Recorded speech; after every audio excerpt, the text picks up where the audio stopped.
শিক্ষার্থীরা এগুলো করতে পারে না। তৃতীয় পক্ষে ছাড়া এটা সম্ভব না। কোনো তৃতীয় পক্ষ ইন্ধন দিচ্ছে শিক্ষার্থীকে। আমরা অনার্স প্রথম বর্ষের ফাইনাল পরীক্ষা দেওয়ার জন্য আমাদের কলেজ হচ্ছে কবি নজরুল কলেজ। আমি 22-23 বর্ষের শিক্ষার্থী। পরীক্ষা দেওয়ার জন্য আমাদের কেন্দ্র ছিল সোহরাওয়ার্দী কলেজ। আমরা পরীক্ষা দেওয়ার জন্য গিয়েছিলাম।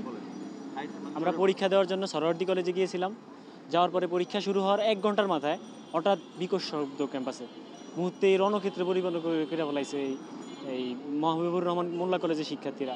তারা চাপাটি, তারপরে চাইনিজ কুড়াল বলে এগুলাকে, তারপরে লাঠি, যেরকম দরকার সন্ত্রাসী কার্যক্রম চালানোর সব চালাইছে। এবং আমরা পরীক্ষা দেওয়া অবস্থায় জানলার কাচ, গ্রিল সব ভাঙিয়ে ফেলছে।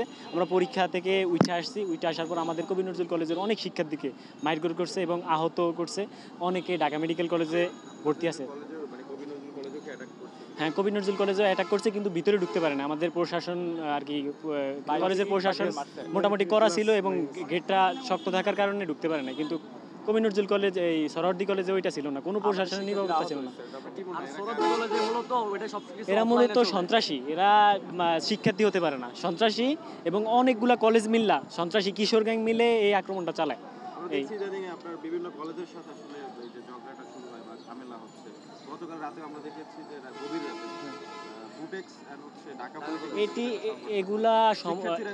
এগুলা সম্পূর্ণ তৃতীয় পক্ষের হাত আছে। তৃতীয় পক্ষ ছাড়া শিক্ষার্থীরা এগুলো করতে পারে না। তৃতীয় পক্ষে ছাড়া এটা সম্ভব না। কোনো তৃতীয় পক্ষ ইন্ধন দিচ্ছে শিক্ষার্থীদের মধ্যে ঢুকে এইসব আন্দোলন, এইসব হামলা মামলা এগুলার শিকার করছে আর কি।